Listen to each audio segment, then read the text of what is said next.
and welcome to episode 4 of the Optimistic Outlook podcast. It's your host, Nala Jane. I am so excited to have you here. I feel like everything is finally in place for us to start getting into the groove of having consistent podcast episodes. This episode I've had planned for so long. I think it's a great topic. And like I said, I just feel like we're finally able to get into those in-depth topics. But if you're new here, welcome. And just a quick little rundown, the Optimistic Outlook is everything from self-development, self-help, self-love, mindset, productivity, motivation, lifestyle, wellness. It's just a 16-year-old girl chatting her life away and giving her opinion, but more so focused on kind of the mindset and wellness and self-development kind of side. But that's what the Optimistic Outlook is, and it's just overall how to develop an optimistic outlook in your life. I'm so excited for us to get right into this episode. So let's just get right into it. But before we do, just kind of a little context just to kind of warm up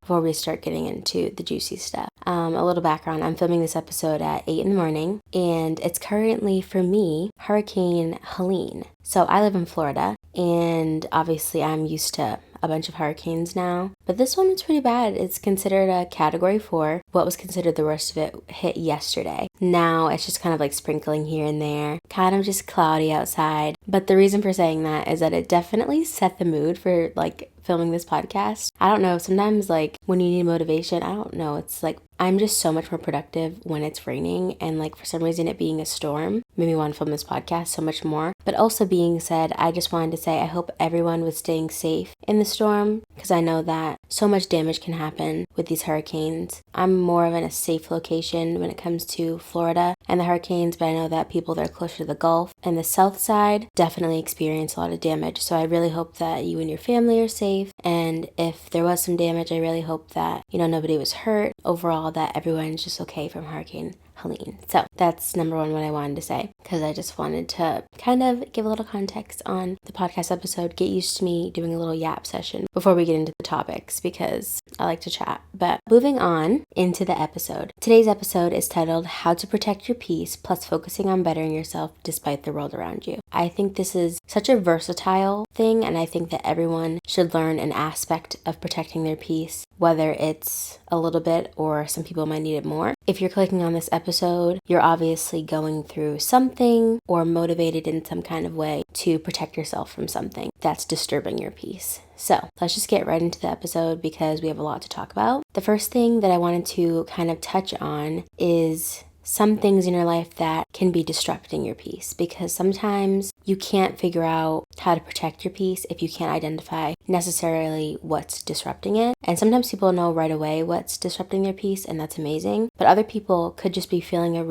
a sense of emptiness or just disruption in general, and they don't know what it is, and they need to identify it. So I want to start this episode off with listing a couple of categories, and then under those categories are going to be some things that can be some disruptions for you. This way, if you fall under any of these and you relate to it, it'll just help you connect a little bit more to something personal in your life before moving on to how we can improve your peace. And if I didn't get exactly what you're going through on this list, just know that your feelings are valid and that what you're going through is completely valid. It's just these are more generalized topics. What you're going through is valid, and if you can identify what you're going through, then we can figure out how to manage and protect your peace. For the first topic, we're going to work on some internal factors. So this could be negative thoughts and self-talk, fear, anxiety, and worry, unforgiveness and resentment, self-doubt and low self-esteem, emotional turmoil, which means anger, sadness, frustration, those kind of feelings, unrealistic expectations or perfectionism, lack of self-care and burnout, or mental health conditions like depression, anxiety, or different kinds of disorders. The next group is relationships. So this could be toxic or abusive relationships, conflicts with family, friends, or colleagues, unhealthy communication patterns,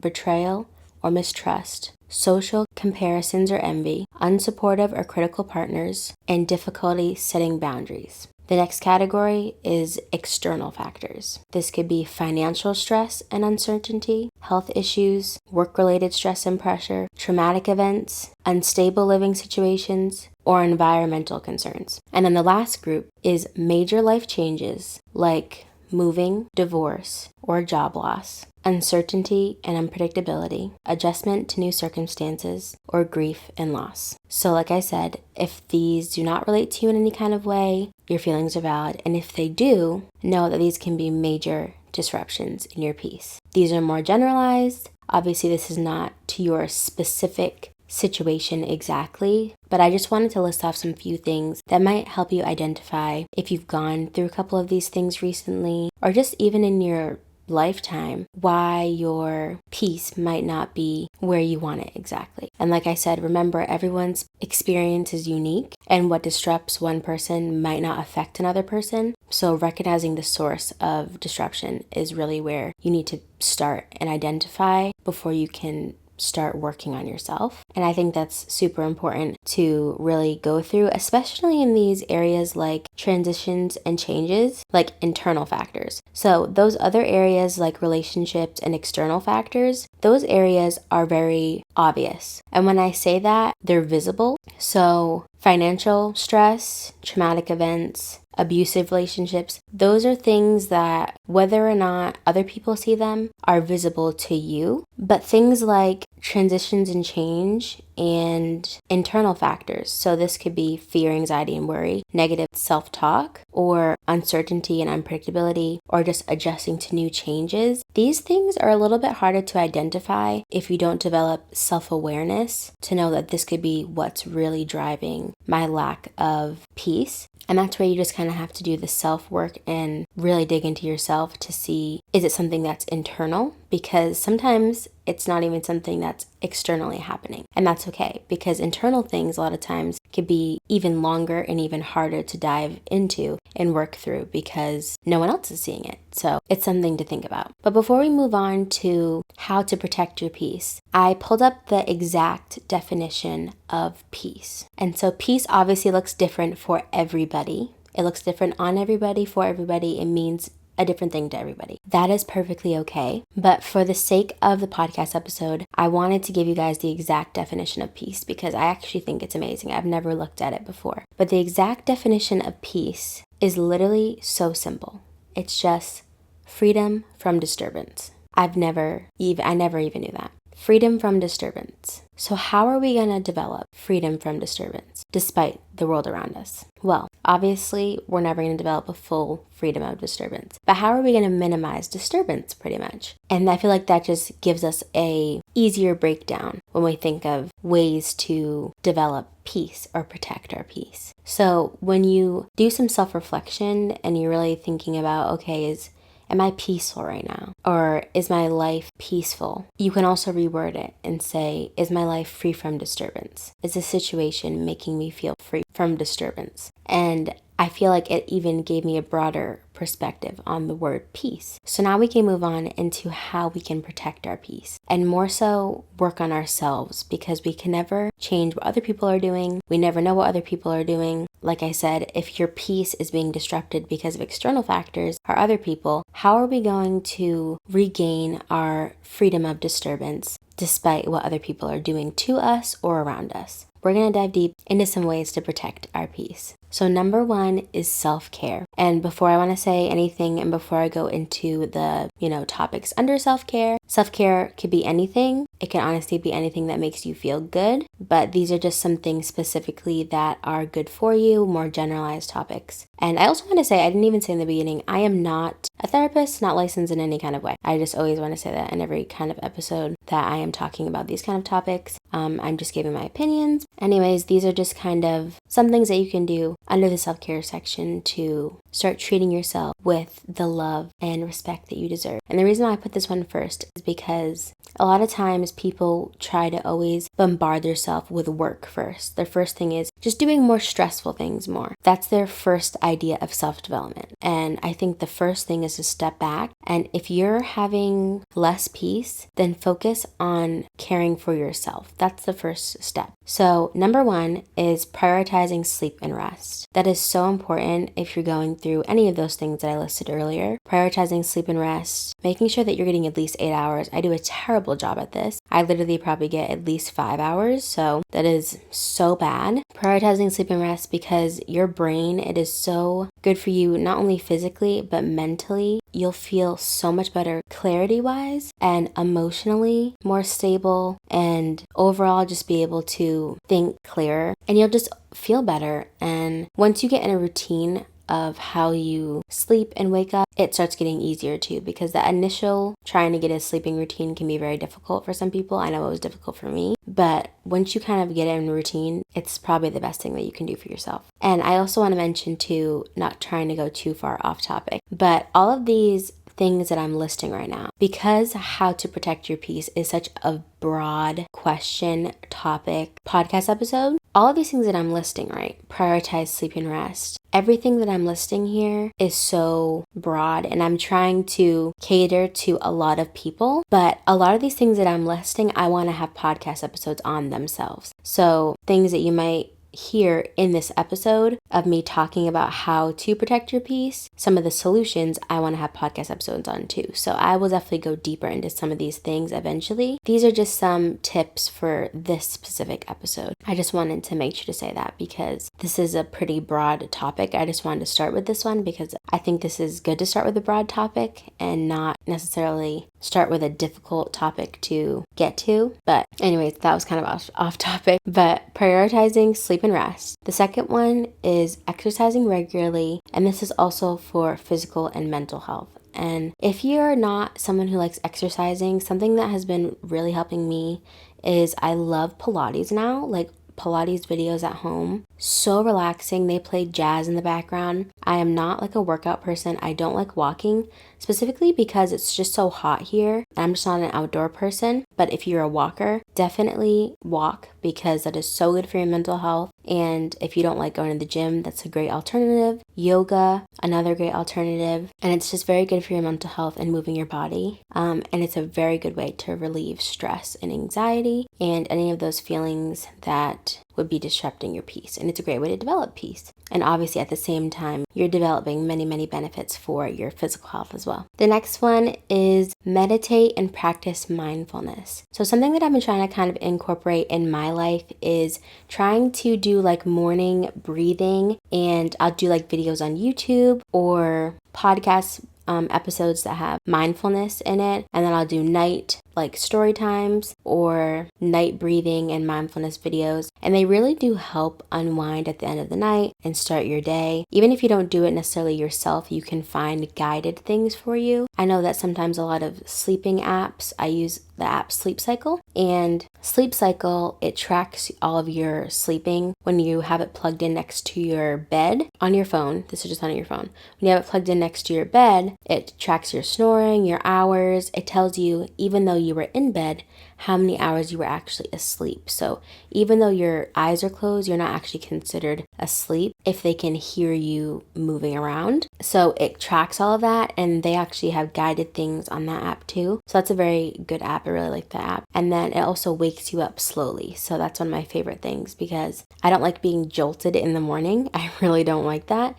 It wakes me up slowly to like a nice jazz. It helps me get out of bed. Still early, but I just get up nice and slow. But those things have more guided and meditating and breathing exercises, which is really, really nice. But you can get them off of YouTube. You can get them right here on, Apple Podcasts, Spotify, whatever you're listening to right now. There's plenty of resources out there for mindful breathing. And if you're not one for a guided thing, just doing the simple 3 count method where you're breathing in, holding for 3, then you're breathing out, holding for 3, and doing that triangle method, you can look it up on Google. There's plenty of different methods out there for just starting to control your breath, and that can help you really just learn to mentally control and slow down your thoughts, which is a very, very big thing if you're trying to protect your peace, especially if you're in a certain environment where it might be chaotic around you. The next one is engage in relaxing activities. So anything that could be relaxing to you, the ones I put is just reading or listening to music, or maybe listening to a podcast, listening to this podcast. My favorite, like I said, is probably listening to music. I listen to music in the shower, when I'm going to sleep sometimes, when I'm just cleaning, working on homework. literally all the time. The different vibe of music depends on different vibe I'm in. It could be instrumental sometimes if I'm just feeling like I don't want to hear words. Like I'm just so stressed out that I don't really even want to hear words. I just want to hear instrumental. Just need to calm myself down. Or I like my instrumental when I'm doing homework. Sometimes I want to pump it up when I'm working out. Sometimes when I'm cleaning, I just want like a nice jazz, soulful vibe. Like you can totally change up the vibes with music, and it can help you to relax and be put in a peaceful mood that way. And then, like I said, reading or doing puzzles or just doing anything that's involving a peaceful and cognitive activity, journaling, whatever you find peaceful. Writing poetry, I know that I used to write poetry a lot. Anything that you find peaceful that you maybe have been putting off for yourself recently, do it. It's self-care. You need to do it. Prioritize yourself, because that's the first step into protecting your peace. And then the last one under self-care is taking breaks and practicing self-compassion. So if you're a workaholic, make sure to take a break, because I know that I can totally get wrapped up into this. I will work in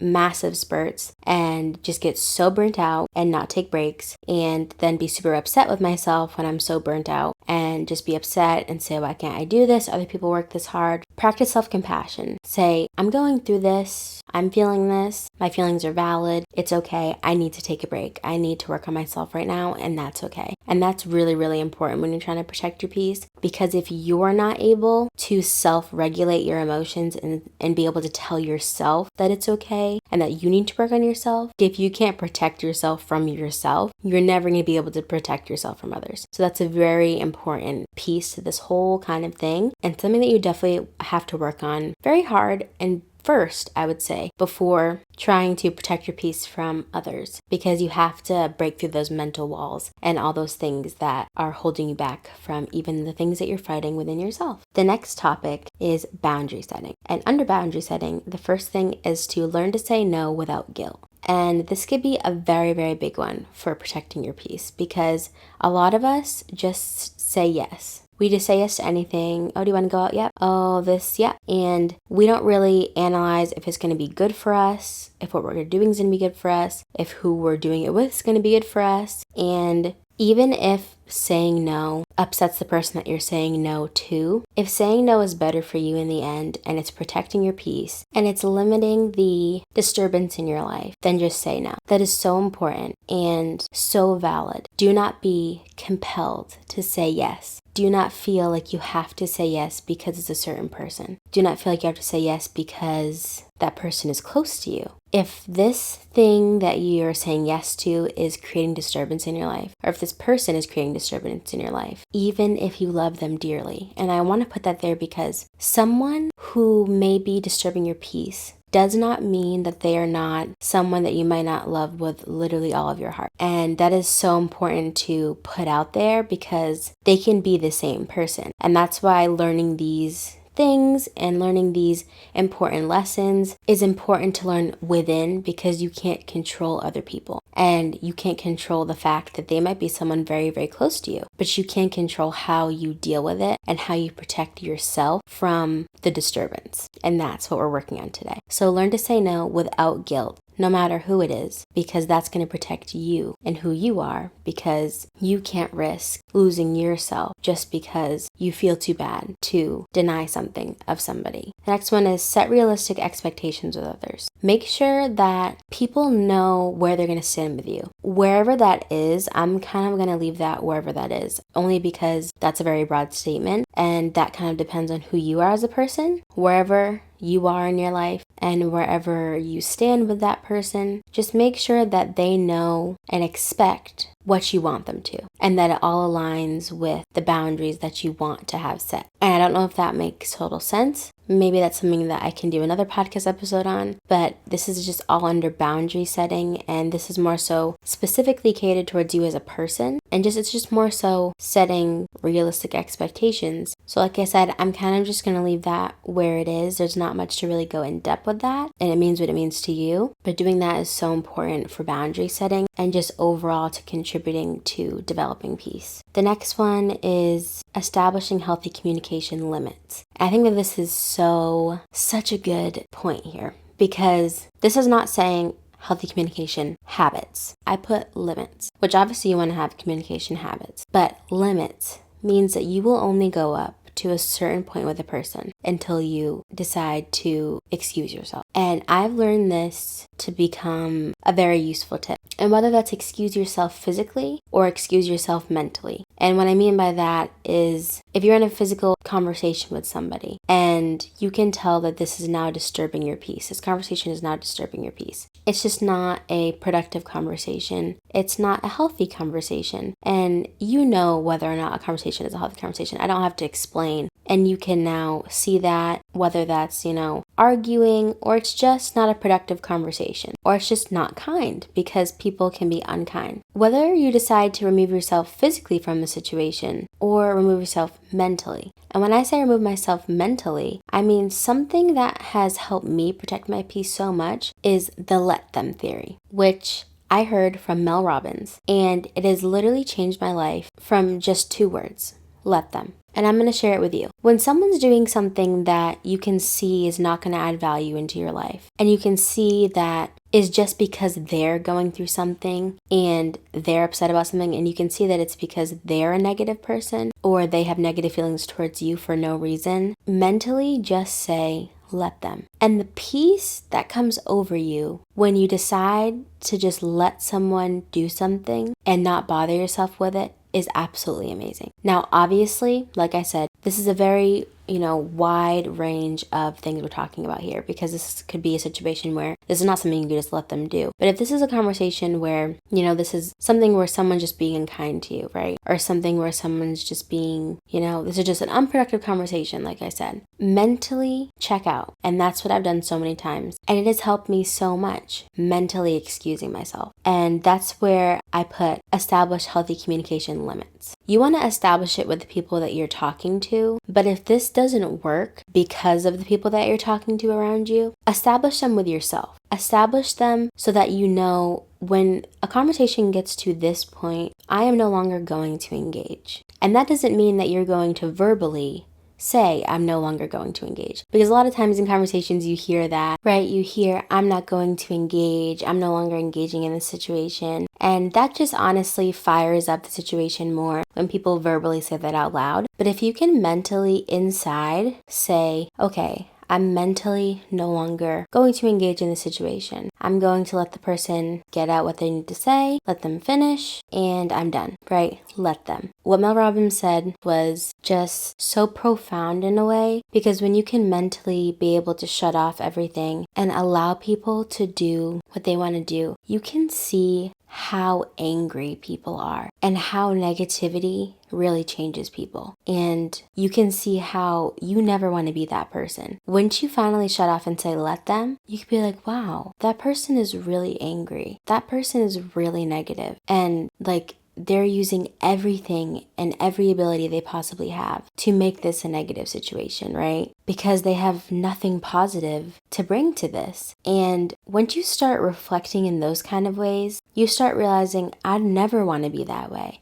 And if that means that I have to disengage from a situation and not say my point, and that brings me peace, it just gives a whole nother perspective. Because I'm the kind of person that's always been, no matter what's going on in a conversation, if someone's going against me, especially if it's inaccurate, right? And that goes anywhere, like in any situation, in school or whatever, I'm going to at least get my point out. And I'm no longer that way. If someone's going against me, if someone says something inaccurate about me, let them. Because I know my truth. I know what's going on. I have peace knowing that I know where I belong and I know my true people. So that's why establishing healthy communication limits is really, really important. And like I said, if it doesn't work with the other person, then establish them with yourself so that you know when to disengage and no longer create stress for yourself. Because sometimes our lack of peace can be self-inflicted from putting ourselves in situations that we don't really need to be in. So that's definitely a big one. Number 4 is protect your time and energy. That kind of goes along with what I just said. Don't put yourself in situations that you don't need to be in, protecting your time. Your time is very valuable. It's probably the most valuable thing that anybody has, and most of us don't have a lot of it. So if you do have time, use it to better yourself and use it to help others and be kind to others and spread positivity and love and kindness, because you never know what a person is going through. So make sure to just protect your time and your energy. Don't be expending your energy into places that it doesn't belong. And the number 5 under boundary setting is surround yourself with positive influences. This is so important. I mean, outside of the people that could be possibly draining your peace, go out of your way to find positive influences, because this really rubs off on you. And when I say this, like, you can put in 100% self-work, self-love, and when you do that, it's amazing. Like, you feel amazing. But if you're 100% surrounded by negative people, you're just not going to feel good, no matter how much work you put in. And it's going to kind of defeat the purpose of the work that you do put in into yourself. And that does not feel good at all. So go out of your way to surround yourself with good people and people that lift you up and that just reiterate all the work that you've been putting into yourself. People that talk kindly about themselves and don't talk down on themselves, and that talk kindly about other people. When you start meeting people that talk kindly about other people, that aren't gossiping about other people, those are the people that you need to be around. Because when you start meeting friends that start gossiping about other people, that's how they're going to talk about you. And you can start seeing that when you start understanding how, certain groups work. But just surrounding yourself with positive influences, because influences are so strong and people do not understand that. People definitely take for granted their influences and they'll be like, oh, like, I understand that influences, whatever, but I'm not going to be like them. Yes, you will. And even if you don't do what they're doing, you'll think like they will. And your influences will eventually start shifting. So even if it means that you're alone right now and you have to distance yourself from maybe the negative people around you, it's better to be alone than be around people that are encouraging you to be negative. It's always better to be alone and be encouraging myself to do positive things and be encouraging myself to be a loving and kind person than to be around people that don't make me a better person and that don't make me make other people better people. And that is just how it is. Surround yourself with positive influences, because that will help you protect your peace so much. And not only do you have your own peace, but now you almost have like a village helping you protect your peace. And that's a beautiful thing to have. The next topic is emotional regulation. And under emotional regulation, number 1, recognize and acknowledge emotions. So important. So important. Probably one of my favorite tips in here. When you have an emotion, please acknowledge that it's valid. Every emotion that you have is so valid, no matter what it is. And I want to make sure that that is so clear, because I understand that as humans, some of the thoughts that we have can be so wild. Okay. And I know that a lot of us think that our thoughts are abnormal, right? A lot of us have thoughts that I'm the only person that is having this thought. And I promise you that that's not true. I promise you that humans are all the same. We all have the same tendencies and we all have the same thoughts. They just develop in different ways because we all have different lives. We all have the same patterns, okay? Recognize and acknowledge your emotions when they come. You're not bad for having your emotions. You're not bad for having your thoughts. You're not bad for having your feelings, even if they're feelings that you feel like you should never have had. Feelings like you should feel like no one else has had. You feel like you've never would have had, you never thought you'd ever have. Whatever you may feel, your feelings are valid. You need to just, in the moment when you feel them, acknowledge that they're coming. Something that I've been doing is, if I'm by myself, something that I've been doing to try to protect my peace and work on my emotional regulation is literally out loud say the emotion that I feel coming. And it's kind of strange. Sometimes I think it's a little odd, but it's kind of funny because it works so well. If I literally just say, okay, I feel a wave of stress coming on. It's coming because I know that I'm feeling stressed out about this homework assignment. I know that I'm going to take a deep breath and I'm going to get through this. I'm going to take a break and I talk everything out loud. And I do that because that's a good way to regulate your emotions. When you literally talk through the next emotion that's coming, and that could be anything. Like our emotions could change very, very quickly. And obviously that also depends on if you're going through other things, like maybe,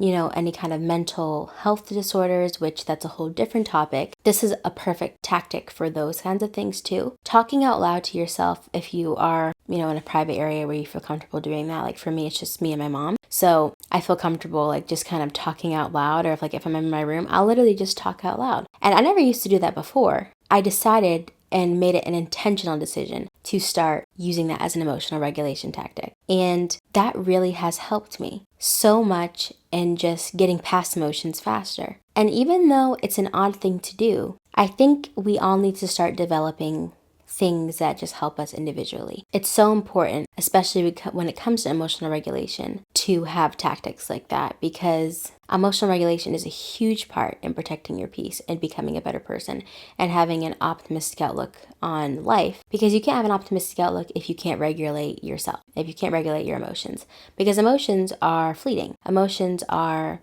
changing all the time based off any situation. Like I said, homework. Like my homework assignment was stressing me out. So my emotion changed, or I didn't have a good night's sleep. So I'm tired, right? Like it could be anything. But saying that out loud and acknowledging it to myself makes you feel less like you're going crazy. And that helps so much. So this is so important, to acknowledge your feelings and know that every single feeling that you have is valid, no matter who tells you. And if someone tells you that your feelings are not valid, go to another person, because whatever that person is going through that told you that, I can't imagine. But your feelings are always valid, no matter what you're going through. And that is so important to know. The next one is practice gratitude and positivity. Practicing just the act of being grateful for everything that you have will protect your peace so much, because I think that we are just in the time of always looking for instant gratification and always thinking about what we don't have and what we need and what we did wrong and why I'm not fast enough, why I'm not good enough, why I don't look like this, so I don't look like her, why I'm not on this trip, why I'm not compared to this person, why I don't have this amount of money. If you start practicing, well, I have this. Well, God gave me this. Well, I really like this about myself. I accomplished this today. I'm really grateful for this. I'm really grateful for this person in my life. The positivity and the peace just comes flooding in, because you realize that you're exactly where you're meant to be. And if you're not right now, you will be eventually. No matter what situation you're in right now and how bad it could possibly be, there's always something to be grateful for. And I think that's something that is so amazing about life, and something to be grateful for, is that literally in the darkest days of anybody's life, in the hardest times, you always have something to be grateful for. And that's just a beautiful thing to think about. Like there's never really a time where you can't find anything to be grateful for. Just the fact that you're alive and there's another day to have a conversation and to reflect and to be grateful is something to be grateful for. And practicing that is something that can help you to develop peace and lessen the disturbance in life, especially from those internal emotions. Number 3 is reframing negative thoughts. Something else that has definitely helped me a lot is just turning something that's negative into a positive situation. And I will also do this out loud too. So I will literally say, for example, like let's just say homework, right? Oh man, I have to do a homework assignment. Something that's been going viral on social media right now is I have to or I get to. And that is something that goes along with what we just talked about, which is gratitude. And saying I get to just makes you feel so good. So I will start saying that with things that I'm just having, like if I'm having a bad day or if I'm just feeling negative, I will literally start saying, oh man, I have to do this homework assignment, right? Or I get to do this homework assignment. I get to have an education. I get to have, a computer to do this homework assignment on. I get to have Wi-Fi to have this computer to do this homework assignment on. I get to learn and educate myself and grow as a person. And that just makes me reframe my thinking a little bit. And even though it's annoying at times, you're not going to instantly be like, oh, now I'm excited to do my homework assignment. But it just helps you reframe the thought so that the last thought in your mind is no longer, I have to. And now it's going to be a couple of thoughts of reasons why this could be a positive thing, even if you don't feel it. And that's an important thing to acknowledge too. These things don't mean that you instantly feel good. This just means that you're now practicing tactics that can start changing your life over time. The next one is developing emotional resilience. And this goes along with recognizing your emotions, being able to bounce back from a bad emotion or a bad feeling. Being able to move on is such a big thing when it comes to protecting your peace, whether that is an external factor like we talked about or an internal factor. Being able to bounce back and move on quickly, not necessarily right away, but acknowledge it, say that it's valid, work through it, and go on to the next thing is making sure that you're not going to be able to get stuck there. How we're going to continue to just keep bettering ourselves. Like, this is a perfect example of something that I would want to have a podcast episode on itself to dive deeper in developing emotional resilience, because there's so many things in that topic that we could talk about. But just the act of being able to pick ourselves up quickly from a bad day, right? That's a very important thing to be able to develop if we want to start protecting our peace. The last one under emotional regulation is seek support from loved ones or professionals. And I just want to say this for anyone who's going through any kind of mental health conditions or unknown mental health conditions, because there is no shame at all in getting help. And I think that it's gotten better over time, but mental health is still a topic that not a lot of people talk about as much. Still have no idea why there's a stigma around mental health, because it's just like any other disease, like you would go to a doctor if you had a cold to get cough medicine. You would go to a doctor if you had a broken arm to get a cast. You go to a doctor if you're feeling excessively sad or down to see what's wrong and see if there's something that you can get to help you. And there's absolutely nothing wrong with that. I think that's so important to just put out there in this video, because we're talking about protecting our peace, and just a lot of the topics in here are, emotional regulation and things like that. Do not be afraid at all to seek help if you're feeling any kind of way. And don't be afraid to seek help before doing all of these things. I think that going to therapy or going to your doctor, or like I said, going to loved ones, but if you don't have people around you that you can go to, going to a friend or going to another distant family member, whatever you need to do is still very valid and is still exactly what you need to do to protect your peace and become a better version of you and be healthy. And there's absolutely nothing wrong with that at all. The next topic is digital detox, and the first one is limit social media and screen time. So important. There's not much to say on that. It's self-explanatory. Our phones these days are literally taking over the world. I just did the iOS 18 update. It's low-key scaring me, some of the stuff that they came out with, like the eye detection and all that stuff. But our phones and Instagram and stuff like that, it's just so bad for us. And I can't speak on it too deeply because I'm a content creator. So I am trying to create a business on social media, but I also put it in its place where after I'm done doing my work, I really don't socialize on social media, and I really don't just scroll. You know what I mean? We really want to limit the endless scrolling and the endless time of just comparing ourselves to other people and other people's lives. And that's really important. That is definitely a way to protect your peace, because we are just so conditioned nowadays to open social media as the first thing that we do. And it is so bad for us. But number 2 is use technology wisely. So alarms and reminders and to-do lists. Our phones are capable of doing so much for us, so why not use these tools to do so much for us? Like I said, I use the Sleep Cycle app. I do so many to-do lists. I love Notion. I do so many planners. So trying to incorporate more productivity things in there, and affirmations can help you to instill some things that you're trying to learn while you're protecting your peace, and just romanticize some of those things. Number 3 is take digital breaks, or phone-free days or phone-free hours.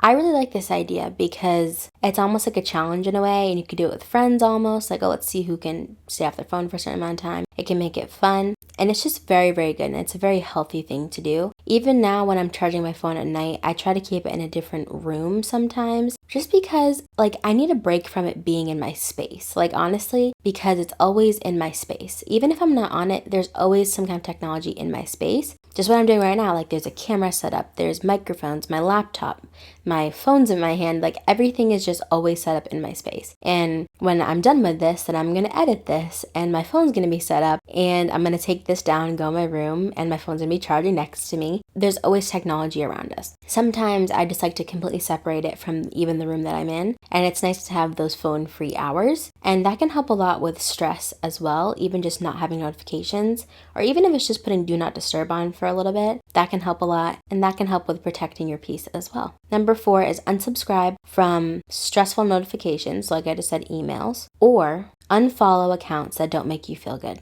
And that was one of my favorite ones. Now, I'm going to say something that is very controversial, and you might not like it, but this is something that I wanted to put in here because I think this is something that most people probably wouldn't say. When I say unfollow accounts that don't make you feel good, this could be random accounts, famous people that you follow, or friends and family. And you don't want to create drama, obviously. If people close to you aren't making you feel good, it doesn't matter who they are. It doesn't matter who they are. Social media is a very dangerous place. And it doesn't matter who you're talking about when it comes to unfollowing accounts.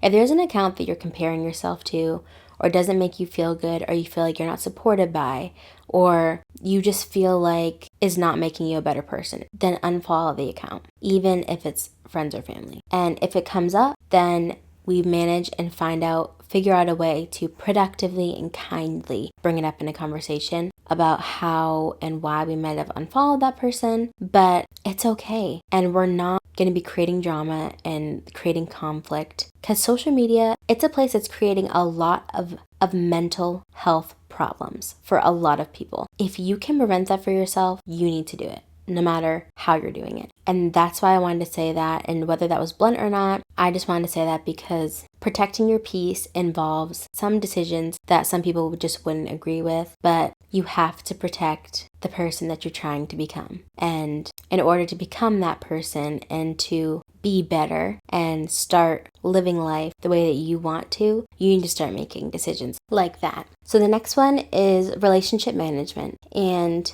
number 1 is nurturing positive relationships. So this kind of goes along with just the one that we talked about earlier, which is influence. Really just putting the work into the people that fill up your cup, right? And that's so important to protecting your peace. Number 2 is distancing yourself from toxic people, whether that be physically or mentally, like we talked about. If you can't because there's someone that's close to you, then really focusing on other tips in this podcast episode would be more catered to you, because it's more of something that you'd have to do internally to protect your peace. But if you can, lessening interactions with that person, or lessening conversations with that person, or if you're going to get together with that person and making it a group, might increase the freedom of disturbance. The next one is your physical environment. Creating a peaceful living space. Now for me, my physical environment is so important to me. Like, my physical environment has such a impact on my mental and my emotional well-being. I love a clean room. Like, you always see my room if you are a viewer on my YouTube channel. You always see my room. You always see just my house in general. Like, I love cleaning. I love decorating. It's crazy how decorating is just an expression of yourself. And I love the way that it is. No matter where you are, making wherever you are a home to you, just creating a peaceful living space, decluttering and organizing your surroundings is just very important. Clean space equals clean mind, and I believe in that wholeheartedly. The less stuff around you, the less cluttered my head is, and that's just how I am. Surround yourself with nature if possible. I listened to a podcast episode recently, and the girl, I can't remember which podcast episode I was listening to, but the girl I was listening to said that it's actually scientifically proven that surrounding yourself with the color green and plants brings down your anxiety by almost 50%. So if you can surround yourself with nature, that is something to boost your peace so much more. And if you're an outdoorsy type of person, then you can be outdoors so much more as well. And the last one that I have on here is spiritual connection. If you're not a spiritual person, that's okay. You don't have to,